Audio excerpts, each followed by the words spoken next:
This is TWiT. Goldeneye 007. Man, I loved that game back on the Nintendo 64. And I mean, it was a genre-defining game when it launched on the 64 back in 1997. Here we are nearly, not quite, but almost 25 years later, and Sam Machkovech from Ars Technica is perhaps more excited about it now than maybe you were back then. I don't know. What do you think, Sam? More excitement now? Well, it's an interesting time. Hi, everybody. Good to see y'all. Hi. Hello. What happened is GoldenEye 007 was one of these video games that never came back officially as the old N64 game. Now, Bond video games have been coming out ever since, and that was one of the first big ones. It sold. It was the second highest selling N64 game in the entire world, just beneath Mario Kart, which says a lot about how big it was back in the 90s. And then a bunch of other games from other companies came out. Nintendo and Rare never made another Bond game, and all of the other Bond games never quite lived up to it. And then this one, GoldenEye, which people have kind of clamored for in the remaster and remake world, hasn't happened. You know, if you grab the newest PlayStation 5 or Xbox Series X, you'll find remakes and retunings of older games all over the place. But GoldenEye never got it. Turns out Microsoft, who bought the company Rare years ago, tried to make GoldenEye 007 as a sort of HD remaster, and they made it. And then they shelved it. They either canceled it or put it away, but somebody went to the trouble of getting the entire N64 game redone to look better on HD TVs, and then just canceled it. Now, fast forward 14 years later, that was back in 2007, and we started hearing teases and started seeing little images and started hearing things that it might be coming back. And sure enough, just about maybe 36 hours ago, I got a nudge from a video game sort of deep throat saying, you didn't hear it from me, but certain files appeared. And sure enough, I now am in possession of GoldenEye 007 as remade for Xbox 360. It gets up to 1080p or even actually 4K if you use an emulator. It replays all of the old games identically, but every single thing top to bottom has been touched up to look better than how things looked on the N64. Your memories of the N64 are not the same as how it actually looked. It doesn't look great, but all of the touch-ups have been done in a really interesting way. And the most interesting thing is, like a couple of other remakes, there's a button you can tap at any time to turn the game from old graphics to new and back. So if you think, oh, this remake doesn't look that good, then you can tap a button to see exactly how the old graphics look. And if you're watching the video version of this, you'll see a preview where some of the images go back and forth between new and then old. That's how it goes in order. It's new and then old. And so you'll see all of these touch-ups to the characters' faces, to the textures around. But most importantly, it actually runs at a steady frame rate. If you ever played it on N64, split screen was a big deal on N64. There was split screen gaming just wasn't a thing until the N64 had 4 controller ports. So when 4 people got together in a dorm or on a couch to play GoldenEye, the game would just slow down. Like if you threw a single grenade and there was an explosion, the game ran at maybe 12 frames a second. So now that's over with. Higher fidelity, everything works. So it's this incredible thing, and it leads to the question that you should probably ask, which is, what the heck happened? How did this game get lost after 14 years? So Sam, I've got a question. Okay. What the heck happened? How did this game get lost for 14 years, Sam? You know, I'm glad you asked. I have to stop talking every once in a while. You know, I get excited about this stuff. I know how you roll. But here's the thing. So there are certain viewers who probably have no idea about this game. It's from a certain boomer era. And now you might think, well, who gives a crap? But right around 2007, this was still a good time where people who had bought the N64 might be, getting a new system for their kids. Maybe they're getting the Xbox.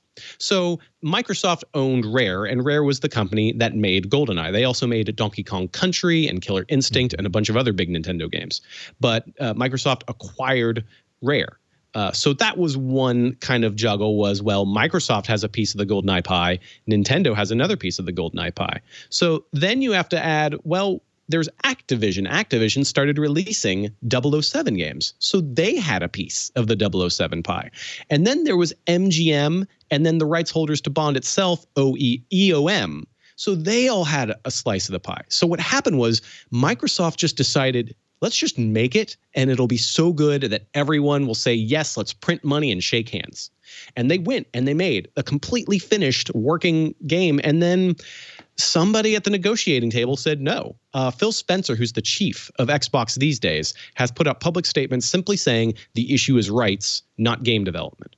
But that was before this leak. So the idea being the game could have been made, but somebody in the rights holding process held it up. And the rumor has long been that the Bond license holders have said games have to run in certain ways. Number one, they have to have the current Bond, meaning a new GoldenEye 007 can't rewind to Pierce Brosnan. They would have to put Daniel Craig in or someone else. And in fact, we had a GoldenEye 007 remake for the Nintendo Wii, which was not. It was a completely different game. It had Daniel Craig in it, and it wasn't as good. Not because of Daniel Craig. I'm not trying to be a Bond actor bias. But there are also other rules about violence, about whether you could fight other heroes, and split screen wouldn't work because it's all of the heroes fighting each other. You could choose which of your favorite Bonds, and then you and your friends pit each other in that way. So no one ever got official confirmation, but I've heard rumors all over the place about it. The thing is, someone leaked a giant video from that was filmed in about 2015. That sort of hinted to this possibly coming out for a anthology of rares called Rare Replay. Well, it didn't happen, but someone made this mini documentary that's about 30 minutes about all these different people who worked on GoldenEye talking about how it got made, how Nintendo needed to be convinced, how the MGM people needed to be convinced, and how it sold like gangbusters anyway. It's a fascinating interview, and if you go to archive.org, you'll find this interview there. Nobody's deleted it, so I guess they're all cool with it. But that was the last big hint, and then these files started circulating. And I know I've been babbling a lot, but the long story short is there's a whole file trading system from the old Xbox 360. This was how people could beta test and then trade each other's files. So if I needed to have a tester get a file, but they needed to do it at home, they could just use this thing called PartnerNet and get the files. Well, that's how this game leaked. It was on PartnerNet for 1 hour and then gone. So someone downloaded it during that 1 hour span in 2007 and sat on it like an egg until this week. So it appeared on there. I'm trying to understand how that suddenly happens for an hour. It sounds like it's probably a mistake then, right? It was accidentally served. I think somebody just decided at Rare, like, we need to beta test this, so here I'm going to put it up. But the thing about that service was you didn't need passwords. You could just get files. It was one of the most insecure beta testing file trading things ever. I mean, 2007 was a different time for InfoSec. So sure. And for that 1 hour where they're like, okay, grab the file and then I'll cut it off, other people who weren't supposed to see it got it. Well, and what's impressive about that is that was 2007 that file, kind of leaked out.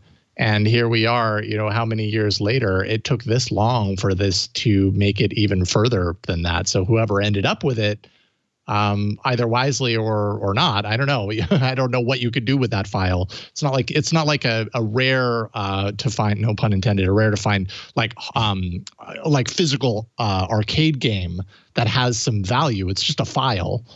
Eventually it's going to make its way out, I would imagine, and here we are. If you're the one, I mean, it's almost like its own 007 movie. You're the one person who grabbed a file that has a lot of value and could unlock certain doors, figuratively or maybe literally. I don't know. But that was, if you go to weird nerd chatter sites, particularly the dark areas of 4chan, you'll see people complain and talk about the bartering of these files. Someone actually put out a zip file a month ago with a 100-character zip code password. Excuse me. It was a 100-character password, and the leak was, "You'll never crack this password. Good luck." And everyone's like, what is going on? It was a very weird chapter in the story that we all get to ignore now because the files have just leaked. I will not tell you where to find them, but if you read my coverage at Ars Technica, you will see enough hints where you might be able to find the files at a not password protected public site out there on the internet. There's enough details in there that someone could actually figure it out if they really wanted to. I mean, and that's actually a good question to ask. A little bit about the ethics involved in this. It wasn't very long ago. I'm trying to remember exactly. I forget the details, where there was this large cache of like Nintendo rarities that suddenly hit. The Giga Leak. That's right. And so the ethical, quandary around that being like, okay, it's great that all of these things that we've heard about for so long are finally out in the public, but what about the person who doesn't want that to be public? Like, what are the ethics around that? And where do you stand on that? Question. That's a great question because it really, in my opinion, depends on the flavor of what's getting out there.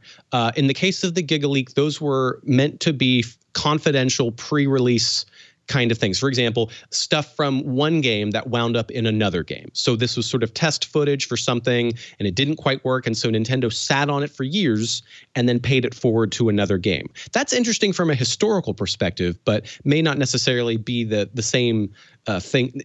That to me is not the same as saying, here's a game that got finished and then no one was letting us buy it. Because if someone said, hey, Sam, here's GoldenEye, and you have to pay extra because MGM wants the rights and Nintendo wants the rights and so on and so forth, I would say, okay, I'm willing to pay that money because this is interesting to me. It's a really well-made game, by the way. I haven't even talked about what it's like to play. I'm playing it on an emulator on Windows 10. It runs swimmingly, and I can actually dump the files on what's known as a debug Xbox 360, which I happen to have one of those, which testers and journalists used back in the aughts and early teens.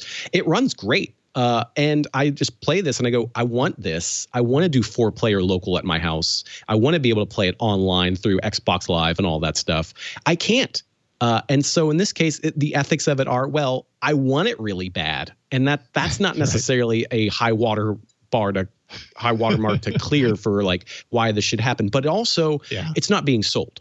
Like the money is not exchanging hands. It is a certain theft, but at least it's not piracy theft where someone's like selling this as a burnt CD in an alleyway saying, do you want some GoldenEye? You know, that would be pushing it a little harder on a judicial or court level. So in that respect, I don't have a good answer to it because my GoldenEye bias is pretty intense. There's actually a game that came out after GoldenEye. It's called Perfect Dark. It didn't do as well. It was also Nintendo and Rare. It was made for the N64. Very similar. And people think, well, why don't you just play Perfect Dark? They re-released that for Xbox 360. It works on Xbox One. It's only $20, or it's even less if you get like an anthology package. It has the same sort of split screen and spy video gaming and blah, blah, blah. And the answer, you end up with things like, well, I like Big Head cheat mode. I like paintball gun mode. I like Odd Job as the tiny guy who runs around in the multiplayer arena. I like the original levels where you were using Bond gadgets and Bond movie locations to get through. There's just a mystique that GoldenEye 007 has for those very specific things, but it was also just a game of its era that was unlike anything else. You look at it now and you're like, well, it's kind of meh compared to modern shooters. But at the time, the idea that you didn't just rush straight ahead, kill things, and find the final door was very interesting. You had objectives. You had to feel like a spy. You had to use gadgets.